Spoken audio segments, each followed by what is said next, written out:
What's up, guys? Welcome back to the channel. Welcome to another video. As you can see in the title, the thumbnail, and this clip right here next to me on this side, we're going to watch this Kamala Harris interview that she did right after the debate. And the reason I'm playing this clip is because you're going to notice that this woman says the same exact things that she said at the debate. She gets asked the same questions, and she literally regurgitates the same answers that she gave at the debate. It's almost like she's scripted. So we're going to watch this clip real quick, and then make sure you stay to the end. We're going to get into the comment section. But before we do, if you're brand new to the channel, make sure to hit the subscribe button. And if you enjoy my content, hit the like button down below. Let's get into it. All good? Okay. Okay, wonderful. Good. Awesome. Madam Vice President, pleasure to meet you. Thanks for your time today. Our audience appreciates your time as well. Of course. As you know, we're sitting here in a state and arguably in front of an audience that 54 days from now could decide the outcome of this presidential election. Yeah. You hear it more than I do. People want to know more about you and about your specific plans. At the debate the other night, you talked about creating an opportunity economy. I wonder if we can drill down on that a little bit. When we talk about bringing down prices and making life more affordable for people, what are one or two specific things you have in mind for that? Now, she was asked the same question differently at the debate, right? They asked her, hey, how would you respond to people saying that they are doing much better, or they were doing better under Biden, under Trump, than they are under Kamala? I can't talk today. So they asked her that question, right? How do you respond to that, basically when people tell you that, hey, they're doing much better under this administration, and she doesn't answer? And the funny thing to me is that they asked the question to begin with, because for the last 3.5 years, herself, the whole administration told us that the economy was fine, right? So if the economy has been great and everybody's doing so well, why do we need to change anything, right? She told us that Bidenomics was working. So if Bidenomics has been working, why do we need to change anything? And if the economy is better now than it was under Trump, why do we need to change anything? This is what doesn't make any sense. Not only should ABC not ask the question, but she shouldn't even respond to it either. She should just say, hey, I told you guys, we're doing great. Just keep gaslighting us, right? Just keep lying to us. That's what you've been doing this whole time. Well, I'll start with this. I grew up a middle-class kid. My mother raised my sister and me. She worked very hard. She was able to finally save up enough money to buy our first house when I was a teenager. I grew up in a community of hardworking people, you know, construction workers and nurses and teachers. And I try to explain to some people who may not have had the same experience, you know, but a lot of people will relate to this. You know, I grew up in a neighborhood of folks who were very proud of their lawn, you know? And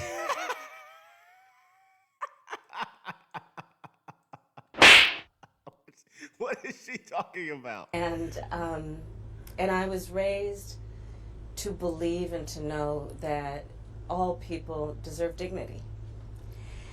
And that we as Americans have a beautiful character. You know, we have ambitions and aspirations and dreams, but not everyone necessarily has access to the resources that can help them fuel those dreams and ambitions. So when I talk about building an opportunity economy, it is very much with the mind of investing in the ambitions and aspirations and the incredible work ethic of the American people, and creating opportunity for people, for example, to start a small business. My mother, you know, worked long hours, and our neighbor helped raise us. We used to call her, I still call her, our second mother. Oh my God. She was a small business owner. I love our small business owners. I learned who they are from my childhood, and she was a community leader. She hired locally, she mentored. Our small businesses are so much a part of the fabric of our communities, not to mention, really, I think, the backbone of America's economy. So my opportunity economy plan includes giving startups a $50,000 tax deduction to start their small business. It used to be $5,000. Nobody can start a small business with $5,000. But Wow. Listen to what she's saying. Listen to what she's saying. I don't think you understand what she's saying, guys. At first, she said we're going to give a 25,000 or what was it, 50,000. The number doesn't matter. She said tax incentive. And then now she just said, well, nobody can start a business with $5,000 because she knows that the people, the ignorant people, believe that the 25,000, the 50,000, whatever the number is actually going to be a check or money that you can get up front to start a business. But she kind of cleans it up right after saying that and saying that it's going to be a tax cut or a tax break. And then on the other end, she says, well, it used to be $5,000. Well, nobody could start a business with $5,000. Well, yeah, that's true. But that's not what it is. It's also a tax cut. It's not money that you get up front to start the business. This is how they try to confuse people. You're not getting $25,000 or $50,000 to start the business. She makes it sound like that. They make it sound like that. It's a tax cut. And who the hell is making $50,000 in their first year in business? Nobody. I've started multiple businesses. There's no way you're gonna make $50,000 your first year, and especially $50,000 that you can use as a tax cut. That's nonsense. Innovative ideas and giving them the ability to go for it. Opportunity economy means, look, we don't have enough housing in America. We have a housing supply shortage. And what that means, in particular for so many younger Americans, the American dream is elusive. It's just actually not attainable. And if that's the case, if there's a housing shortage, why would you bring in 10, 20 million people that need housing? This is why conservatives like us vote or are attracted to politicians that say America first. America first. Because if there's a housing shortage, that means all Americans don't have housing. So let's fix that issue first. But what the Biden administration, what Kamala does, is they bring in 10, 20 million more people that need housing when we needed to fix the housing for Americans to begin with. Now you have Americans that need housing, and then also now you have illegal immigrants that need housing. You're not gonna fix this issue. This issue is never gonna get solved. So part of my plan is to work with the private sector and housing developers to give them a tax credit, to be able to partner with us as the government, to build, and my goal is 3 million new homes by the end of my first term. In addition, to help people who just want to get their foot in the door, literally. And so giving first-time home buyers a $25,000 down payment assistance to be able to just get in the door, and then they will do the work that they need to do to save and to pay that mortgage and to build wealth for themselves and their family. These are some examples of what I mean when I talk about an opportunity economy, and a lot of it has to do with just the community I was raised in and the people that I admired, who work hard, and deserve to have, their dreams fulfilled because they're prepared to work for it. That's crazy. You talk at the debate. Crazy. It's not an opportunity economy, man. This is just a handout by the government. This is nonsense. And at previous appearances about turning the page on the past. And in fact, here today in Johnstown, you're talking about a new way forward. Yeah. I think some people have a question. You see what I'm saying? A new way forward from what? You are in this administration now. A new forward way from what? What are we turning the page from? Biden and yourself?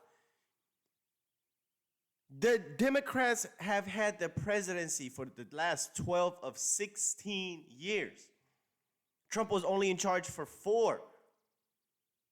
What are we turning the page from Democrat policies? Because we can agree on that. Why would we need to turn the page, Kamala, if you've told us for the last 3.5 years that everything is great? The border is closed and safe. The economy is good, and everybody's, flourishing. Bidenomics is working. This is what you've been telling us for the last 3 years. And as soon as you are the nominee for president, everything changes. Now we need to fix things. This doesn't make any sense to me. I feel like I'm being gaslit every single day by these people. This does not make any sense. Why, Kamala? Who are we turning the page from? Joe Biden and yourself? Democrats? Make it make sense. given maybe your current role as Vice President of the United States, how different you are from Joe Biden. And so I wonder if there are one or two spots, policy areas or approaches where you would say, I'm a different person. Well, I'm obviously not Joe Biden. And, you know, I offer a new generation of leadership. And so, for example, thinking about developing and creating an opportunity economy where it's about investing in areas that really need a lot of work. And maybe focusing on, again, the aspirations and the dreams, but also just recognizing that at this moment in time, some of the stuff we could take for granted years ago, we can't take for granted anymore. For example, another plan that I have that is a new approach is to expand the child tax credit to $6,000 for young families for the first year of their child's life. Because that is obviously a very critical stage of development of a child. And a lot of young parents need the help to buy a car seat or a crib or clothes for their kids. And so my approach is about new ideas, new policies that are directed at the current moment. And also, to be very honest with you, my focus is very much in what we need to do over the next 10, 20 years to catch up to the 21st century around, again, capacity, but also challenges. All right, let me remind you Let's guys say you're a marketer. what the question was while this ad plays. I thought I had the ad blocker off. He asked her, what policies or how are you going to be different from Joe Biden? That was the question that was asked. Let us know what policies that you would like to bring forward that Joe Biden didn't. And all she keeps talking about is the opportunity economy. I thought Bidenomics was the opportunity economy. Crime and public safety are two major issues. Oh my God. But also challenges. Crime and public. He looked confused. Did you see that? Did you see his face? He looked confused. Wait, he's wondering to himself, did she answer the question that I asked? I don't think she did. Public safety are two major issues, right at the forefront of voters' minds. In Philadelphia as well, where crime is a significant issue. When we talk about crime, the conversation turns to gun safety as well. And I think you actually probably caught a lot of people off guard, maybe a bit by surprise in the debate the other night when you mentioned that you are a gun owner. I know you said it in 2019 as well. I want to talk about your values on this issue. When it comes to gun ownership, where do you draw the line in America on gun ownership and gun use? I can tell you that right now. She believes in mandatory gun buyback programs. She said it herself. Like you said, Brian, I am a gun owner, and Tim Walz, my running mate, is also a gun owner. We're not taking anybody's guns away. I support the Second Amendment, and I support reasonable gun safety laws. Part of my approach to this is I was a career prosecutor for most of my career. I have personally prosecuted homicide cases. I have personally looked at autopsies. I have personally seen what assault weapons do to the human body. And so I feel very strongly that it is consistent with the Second Amendment and your right to own a gun to also say we need an assault weapons ban. They're literally tools.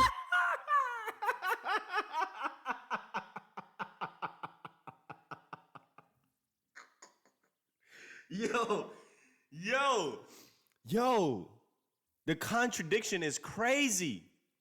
The contradiction is crazy. You can't be a supporter of the Second Amendment and then say that we need an assault weapons ban. Both cannot be true at the same time. You cannot put those two things together in one sentence.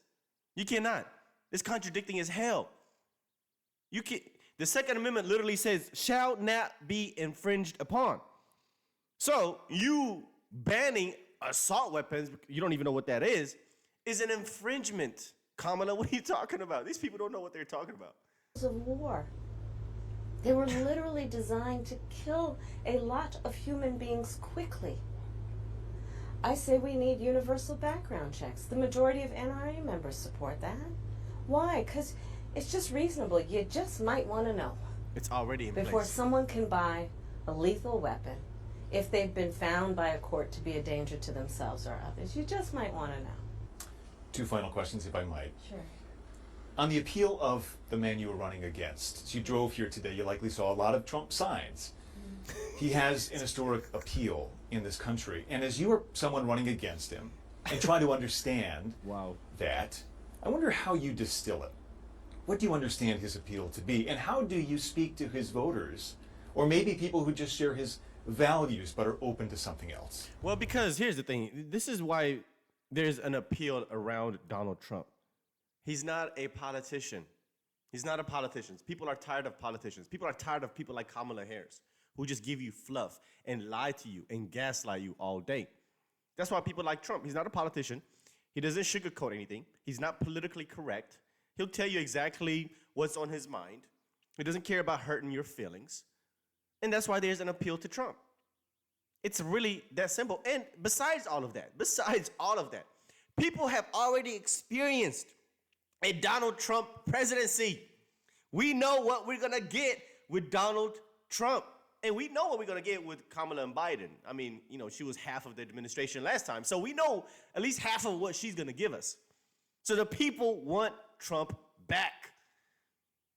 We know what he did with the economy. We know what he did with the immigration and the border. We know what he did with foreign policy. We know what we're going to get with Donald Trump. That's why there's an appeal. This is a silly question. Based on experience and a lived experience, no. In my heart, I know. In my soul, I know that the vast majority of us as Americans have so much more in common than what separates us. And I also believe that I am accurate in knowing that most Americans want a leader who brings us together as Americans and not someone who professes to be a leader who is trying to have us point our fingers at each other. Bro. I think people... Like, you see what I mean? Do you see what I mean with the gaslighting? The Democrats, you guys are the ones that divide us. Y'all are the ones that play identity politics. Y'all are the ones that have people pointing fingers at one another. Y'all are the one that preach diversity, equity, inclusion based on gender, sex, and immigration status, all of that. You're the ones that tell us, oh, the white man is the oppressor, and if you're a minority, you're automatically oppressed. You guys are the ones that do that. This comes from the left. Trump is trying to reunite us as Americans, as one. This is crazy. These people live in a different world. There's no way she just said that and believes that Democrats are the ones to bring Americans together. That is nonsense. Not only are the Democrats the one that divide us, but they also use the media to do it as well. The media is responsible just as much as the Democrats are responsible for the division that comes from this country. It's not Donald Trump. It's not Donald Trump. Donald Trump is not the one talking about, I'm going to do this for blacks. I'm going to do this for whites. I'm going to do this for gays. I'm going to do this for immigrants. I'm going to do this for so-and-so. It's you, Democrats. Donald Trump says, I'm going to do this for America. And whatever benefits America, benefits its citizens. It's really that simple. It's really that simple. This is crazy. People are exhausted with that approach, to be honest with you. I think people want a leader who has common sense and tries to find common ground. I'm supported by over 200 Republicans who worked for both Presidents Bush, John McCain, and Mitt Romney. I'm supported... What does that tell you? ...by the former Vice President Dick Cheney, former Congressmember Liz Cheney. What does that tell you? What does that tell you? She's part of the establishment. That's all that this is. If you're getting support by these rhino Republicans, which is not a flex to begin with, these are the Republicans that are sellouts, that are actually Democrats, that tell us that they're Republican. Their voting record shows it as well. They vote left. These aren't true conservatives. We don't care about your endorsements that you got from Liz Cheney. Liz Cheney, are you crazy? You think that's a flex? Liz Cheney got demolished by her constituents. At her re-election, she got destroyed. Nobody likes Liz Cheney. She's a sellout to the Republican Party. But see, Democrats don't see that. They don't see what Kamala just says as being a problem, right? See, the left and Democrats, you always hear them say, oh, it's the same bird, right? Two wings of the same bird, or whatever the saying goes, however the saying goes. They're the ones that, this is the bird right here. Literally, the bird brain. This is the bird right here. This is the bird right here. And the Republicans that support her, that say that they were former cabinet members to Trump, are ones that got fired. I said this the other day. These are the same people that were put into these positions by Republicans because Donald Trump didn't really know anybody like that in D.C. He's a New Yorker. He's a developer. He's in real estate. He's a businessman. He's not a politician. So when he went to D.C. as a Republican, some Republicans told him, hey, we recommend that you choose so and so and so and so and so for these positions. And he did so. He listened to him. He's new. He doesn't know what he was doing initially. But turns out that these people were undercover. These were undercover Democrats, Republican in name only. And he figured it out when he was in office. And now he's like, nah, I don't want these people no more. They're the ones that actually did things the way that shouldn't have been done. So he fired them. And I mean, they got mad.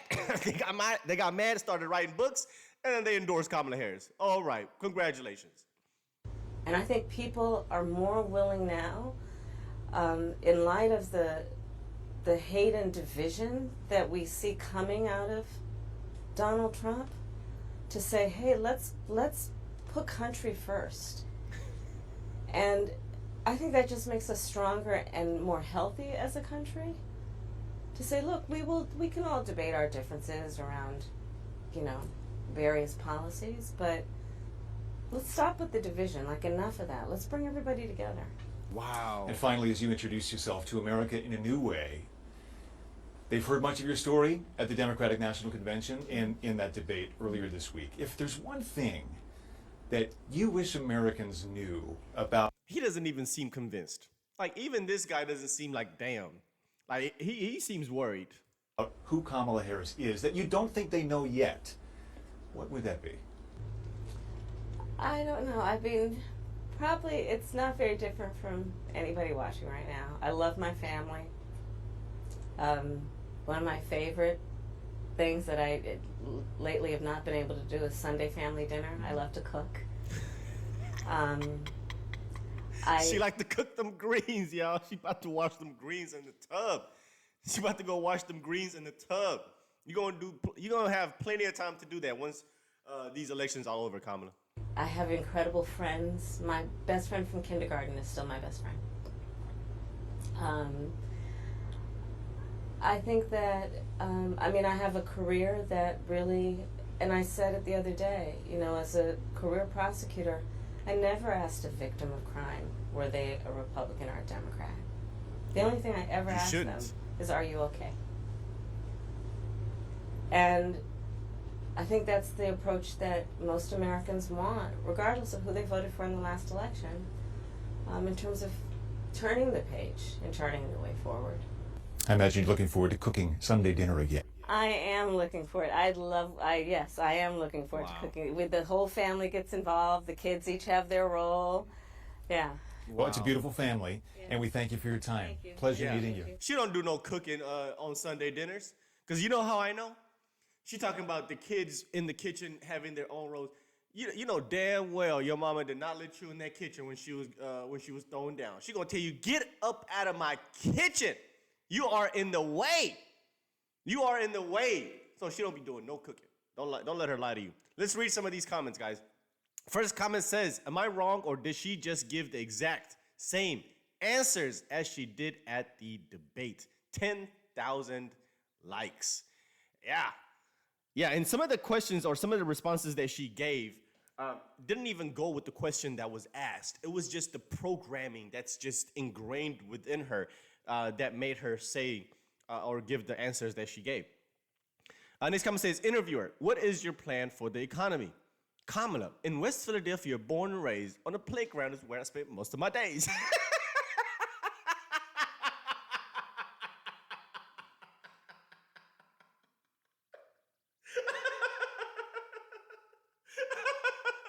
Yo, 6.4 thousand likes. That is hilarious. Yo, that was a good one. All right, next comment says, when CNN didn't even mention this interview on their website, you know it was a bomb. I think this was ABC, right? Is this ABC?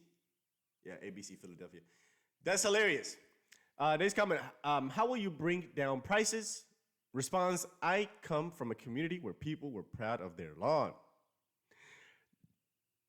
Next comment. What the F? How can someone use so many words and say practically nothing?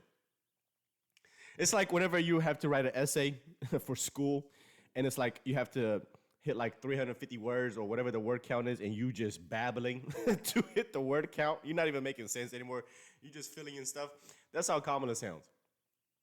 Next comment says, if ABC turned off the comments without losing even more credibility, Lord, they would. 3.4 thousand likes.